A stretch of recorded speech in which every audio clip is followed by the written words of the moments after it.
7:44, doy la bienvenida a María Paz Hervis, presidenta del Comité Empresarial Ecuatoriano. María Paz, gracias por acompañarnos. Buen día. Varias cosas sobre la crisis eléctrica. Primero, finalmente ya no son 10, sino ahora 100.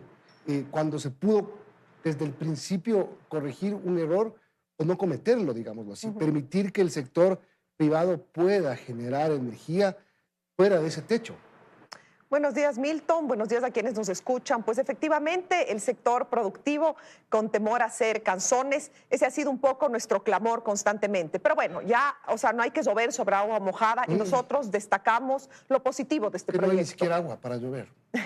Es cierto, pero bueno, en Quito y en Cuenca ya empieza a haber un poco de lluvias y eso es. siempre lo recibimos bien. Y en medio del escenario tenemos que decir que el proyecto de ley presentado por el Ejecutivo es positivo, pero en la misma dimensión de que es positivo porque ya no tiene este techo de 10, que era absolutamente restrictivo, tiene el de 100. Pero también quedan algunas dudas sobre la mesa. ¿Y por qué 100?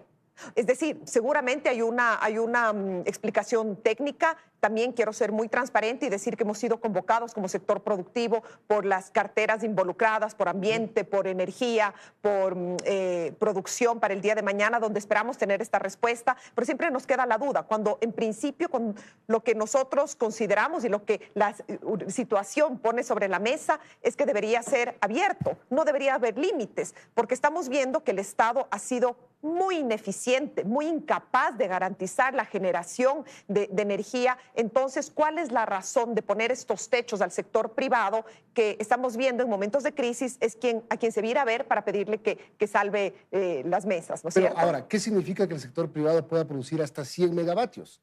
Ya en la práctica, pueden construir proyectos eólicos, solares, geotérmicos, no hidroeléctricos, ¿o sí también? No hidroeléctricos. A ver, aquí hay dos temas que son importantes. En primer lugar es subir este número, lo cual le convierte más atractiva la inversión, porque pensemos esto, es una inversión, estamos hablando de inversiones millonarias. Con frecuencia, y aquí me dirijo un poco a la ciudadanía, se escucha en redes sociales, pero ya era de que compren. Y vemos la incapacidad, ayer escuchábamos aquí al colega de la CAPEIPI, de la Cámara de la Pequeña Industria, no es tan sencillo en términos económicos de adquirir estas plantas grandotas. Adicionalmente, con límites, cuando te prohíbe el generar. La posibilidad de generar hasta 100 significa que una vez que neteas, es decir, después de que tú consumes lo que has generado y no consumes lo de la red pública, ese excedente puedes venderle al Estado y puedes evitar estos cortes. Sin embargo, 100 no soluciona. También eso es cierto. Si nosotros vemos las previsiones de la déficit que tenemos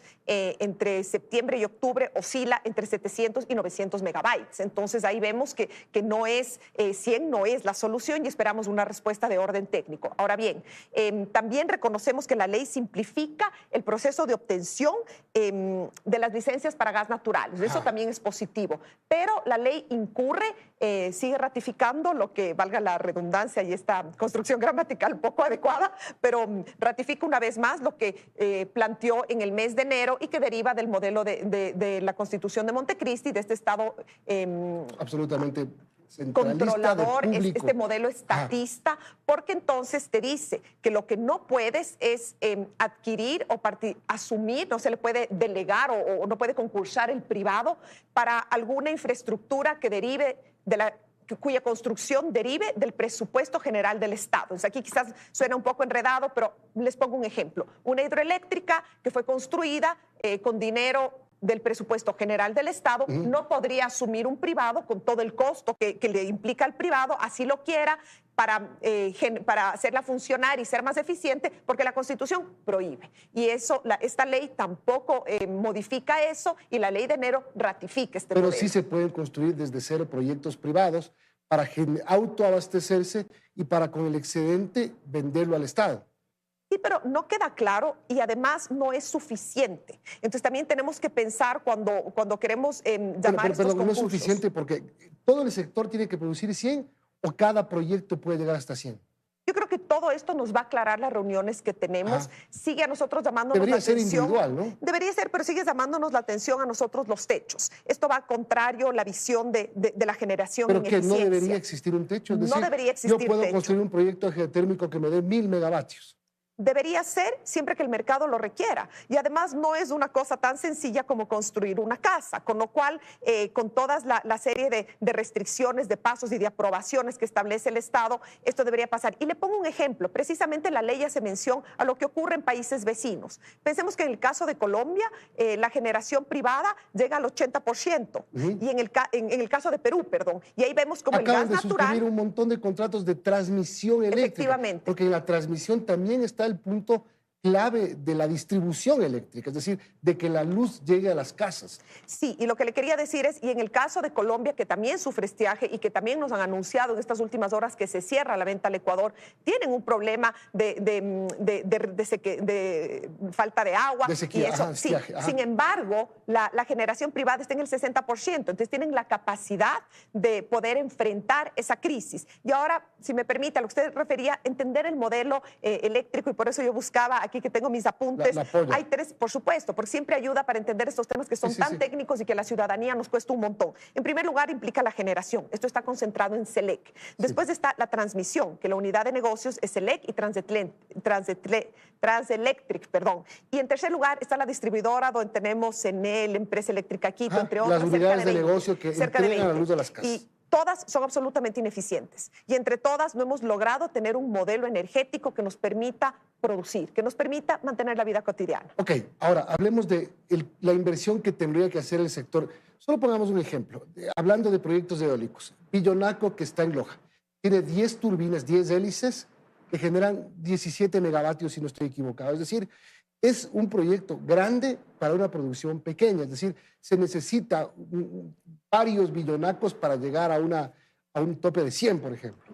Definitivamente, y tiene además que generarse las condiciones para que nuestro país sea atractivo para la inversión. Sin embargo, creo que lo que seguimos sufriendo aquí es del modelo de Estado. Y yo sí hago un llamado de atención porque eventualmente esto va a atravesar por reformas constitucionales. Y yo creo que es momento en que la sociedad en su conjunto nos planteemos qué es lo que defendemos. Estas retóricas, esta romantización del Estado que protege, que prevé, cuando tenemos un Estado que es incapaz de darnos los servicios básicos. Y aquí permítame hacer una mención a cuál es lo que perdemos cada ecuatoriano y ecuatoriana, porque nosotros como sector productivo, que es lo que nos corresponde, hemos cuantificado alrededor de 12 millones de dólares cada hora de apagón, de pérdidas para el sector productivo. Pero si nosotros trasladamos esto a cada ciudadano y ciudadana, a cada persona del Ecuador, esto implica que este año, fruto de la crisis energética que se prevé mal contado hasta marzo, con la poca claridad que tenemos de perspectivas, cada ecuatoriano contaremos con menos 175 dólares para gastar,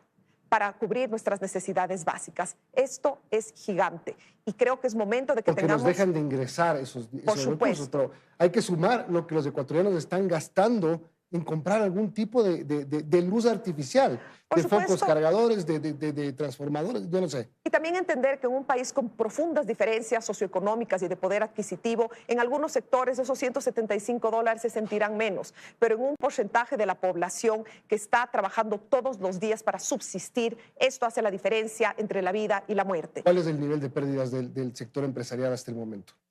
No tenemos cerrado al mes, pero nosotros tenemos esta cifra que hemos presentado, por supuesto, pero tenemos, porque además los cortes no se han respetado por distintas causas, entonces todavía no podemos tener cerrada la cuantificación, pero creo que es importante también trasladar a cuánto le cuesta a cada ciudadano y ciudadana y entender que este no es una necesidad del sector productivo, esta es una necesidad del país, de todas las personas que aquí vivimos y que es momento de tener una conversación seria sobre el modelo de Estado que queremos, sobre el tipo de vida que queremos desarrollar. ¿Cuáles son las empresas, se puede saber, que están autogenerando y aliviando al Sistema Nacional Interconectado? Así, bueno, digamos, en un porcentaje importante. Debo decir que todo el sector productivo se ha sumado a prender sus plantas, reconociendo que la mayoría de esas plantas son complementarias. ¿Por qué? Porque el sector industrial, sobre todo, constituimos los grandes consumidores, es decir, el 30%, y es lógico, porque la industria, las grandes plantas de industria son las que más consumen, pero también las que más aportan, porque las 4 o 5 más grandes son las que tienen los generadores de mayor potencia. ¿Cuánto es esa potencia que genera el sector privado? Nosotros no creo que llegamos a alrededor de 100 megabytes. Se ha hablado siempre de que sean 200, 250, el gobierno ha pedido pero 300, la capacidad ustedes sí, han pero no es generado posible. 100. Estimamos que con la autogeneración y el neteo, lo que se puede transferir llega a 100, 150 en el mejor de los casos, no hay mayor capacidad. Bueno, entonces, ¿están de acuerdo con la ley No Más Apagones 2? Esperamos sea la definitiva para que no haya apagones y el sector privado pueda generar y vender al Estado. Ahora, también pueden vender, pero esperar que les paguen. Ese es otro tema, pero vamos a verlo de manera positiva y me refiero a la aprobación de la ley. Es un primer paso. Es que la ley garantiza eso, se supone. Sí, es un primer paso, no brinda todas las soluciones, pero sí quiero hacer un llamado a todas las fuerzas representadas en la Asamblea Nacional, porque debemos recordar que la famosa ley No Más Apagones de apenas el mes de enero fue aprobada por todas las fuerzas ahí representadas. Es momento de que todo el legislativo asuma esta responsabilidad y que nosotros desde la ciudadanía lo exijamos. Claro, ya se están haciendo los locos, están diciendo que el presidente sabía para qué aprobó. Entonces, ellos también para qué aprobaron. Bueno, la propuesta de la CAPEIPI, de dividir al país en dos, para trabajar 4 días de un sector, 4 días del otro, para aliviar y un poco para garantizar que los cortes permitan trabajar a las empresas, porque con la serie de cortes que hay en Quito, por ejemplo, no llegas a completar las 8 horas de producción.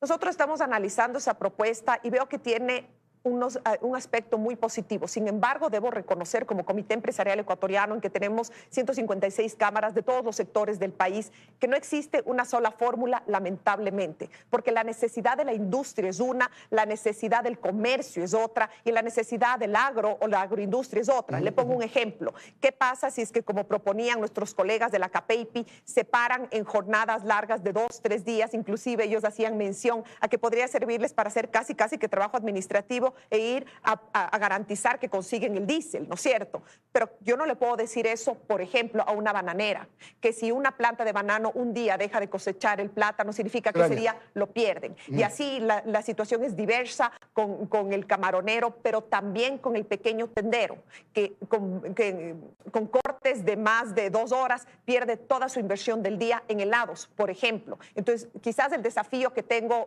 como presidenta del Comité Empresarial Ecuatoriano y donde entiendo y empatizo con las autoridades nacionales, es que tenemos que ver la película completa y que en este caos al que nos enfrentamos no existe una solución para todos. Aquí todos vamos a perder y tenemos que ir evaluando, y por eso es tan importante espacios de diálogo productivos que nos permitan tomar las decisiones con menor impacto posible. Ahora, también es cierto que si es que cortan la luz 10, 11, 12 horas al día, distribuidos en franjas que afectan la productividad, es decir, la hora de trabajo, también es cierto que no puedes producir, porque no todos pueden prender un generador para seguir trabajando. Empresas textileras que tienen grandes maquinarias, pero que no pueden tener un generador que cuesta $30,000. Por supuesto, pensemos en el caso de los panaderos, es decir, todo el escenario es dramático. Entonces yo puedo entender y veo que tiene mucho de positivo la propuesta de la CAPEIPI para ese sector, pero la obligación que tenemos otros es que tenemos que mirar la película completa y la necesidad de todos. No descarto, les apoyamos, aplaudimos además esa actitud cívica que han tenido. Claro, que han propuesto algo. Y son parte de nuestro directorio y estamos en conversaciones, pero quizás es ahí cuando nosotros nos medimos un poco de pronunciarnos en una situación que es tan crítica y que lo que nosotros queremos, más que salir públicamente a decir lo que pensamos, queremos sentarnos a trabajar con las autoridades para tomar medidas que nos permitan previsibilidad. Fíjese usted que lo que estamos enfrentando ahorita es el modelo de ese Estado consagrado en Montecristi que limita el crecimiento, que nos quiere catapultar al cuarto mundo. Gracias, María Paz Hervis, presidenta del Comité Empresarial Ecuatoriano, por habernos acompañado en este momento tan complicado, donde creo que se necesita de que todos hagamos un esfuerzo. Los que no pueden comprar generadores, bueno, hay que adecuarse, hay que pagar un foquito para poder seguir produciendo, pero el país tiene que seguir funcionando. Definitivamente, y en eso estamos sumados en los esfuerzos, siempre a las órdenes de las autoridades y del resto de la sociedad. ¿Cuándo tienen una reunión próxima? El día de mañana, en la tarde, hemos sido convocados en el Ministerio, en la plataforma financiera por la ministra del Ambiente, va a estar el ministro de Energía, la ministra de Producción, estaremos el Comité Ejecutivo del Comité Empresarial Ecuatoriano, es decir, la representación regional y por sectores más amplia que tenemos, y con el objetivo de ponernos a las órdenes y de sumar en un momento tan crítico para el país. María Paz Hervis, gracias por acompañarnos, son las 7:59. Terminamos, Liz. Aquí estoy. Será hasta el mediodía y la noche con nosotros, pero ya vienen las noticias de la comunidad. Tengan buen día. Buenos días.